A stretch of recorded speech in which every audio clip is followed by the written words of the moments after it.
Socrates was worried that a few scrolls would make people stupid. What would he think about Wikipedia?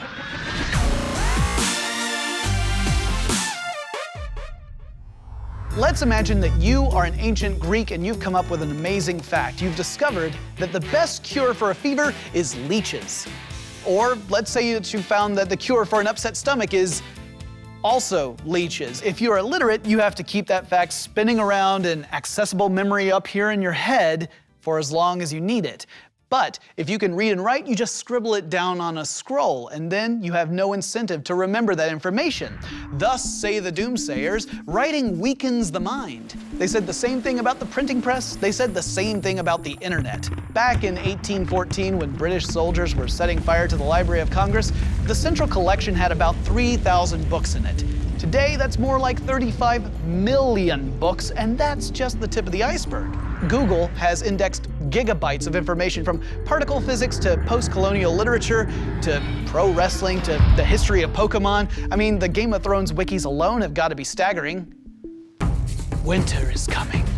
It's easier now than ever to access information, but the gold standard remains a formal education, and around the world, people are pursuing degrees in record numbers.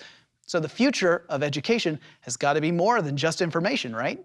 Some advances will come in what is known as personalized learning. That's where adaptive tutor software follows a student and fixes misunderstandings in real time, not just from test to test, but from step to step. And neuroscience is going to play a big role too, not just in helping us learn more about how the brain learns, but in developing new tools to learn as well. Imagine a future where we download information directly to our brains, matrix style, through procedures like decoded neurofeedback. I mean, why would you sit all day in a big, dusty library when you can just zap your brain and get the knowledge that way? But isn't the real secret of education learning how to learn, not just what bits of data are up in your head? I think it's really important that we teach students how to navigate all the information they're going to encounter, whether it's on the internet or somewhere else. And in formal education, I see specialization being a big deal. It already is. I mean, in areas like health, you have to specialize. Maybe a couple hundred years ago, you could know everything there is to know about medicine, but today, you have to focus on something very specific, like a body part or a disease, to truly be an expert in your field. And also the future of education will be how we learn. What class do you put after lunch? What size room should you use? What color scheme is important for learning? No matter how easy it is for us to get information, I think the craving for education's never going to leave us, because education is more than information. It's about becoming an intellectual member of society.